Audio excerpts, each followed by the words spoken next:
for us because it. The 49-year-old former England star claimed that after seeing the highs and lows of their lives in the documentary, they were both left wondering how they had survived the previous 27 years together. "It is something that both Victoria and I get emotional about," he remarked. "After everything was over and we watched the documentary at last, that was the one thing about which we looked at each other and said, I don't know how we made it through the last 27 years, but we did it, and we have an amazing family, an amazing business, and we're happy.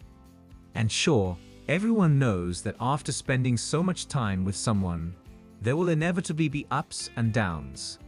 But in the end, we were fortunate to have one other during those times. You know, I was playing for Manchester United and she was a Spice Girl. And the best thing was that even in our worst moments, we had each other to lean on. Naturally, when we first met, we were 21 and 22. Our first son, Brooklyn, was born when I was 23 years old, and we were married when we were 24 and 23 respectively.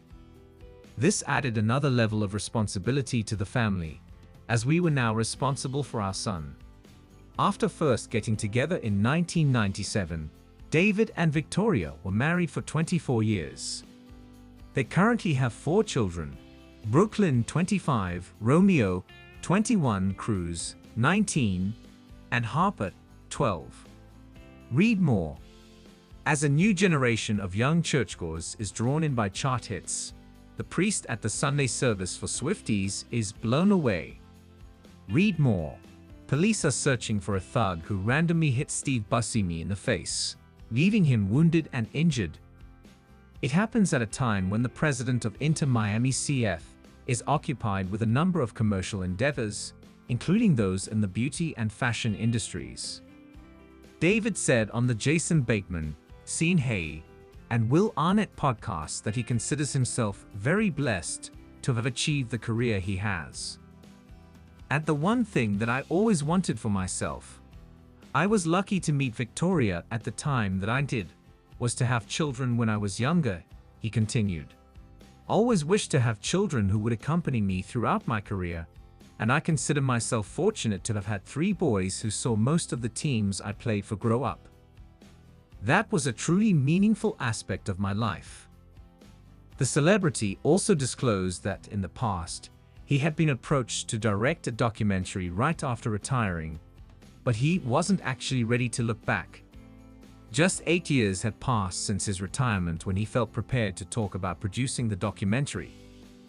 To be honest, my family was one of the reasons I wanted to do the documentary, he went on. I wanted them to have everything in one location so they could watch it, remember it, and look back. And that's what we actually produced. It's true that my career was always somewhat of a roller coaster due to a variety of factors, including my upbringing, the various clubs I played for, the ups and downs, and my career itself. However, it's also true that my team and my teammates were a big part of my success. To be quite honest, I'm surprised by the response to the documentary. I can't believe how much of an impact it has made.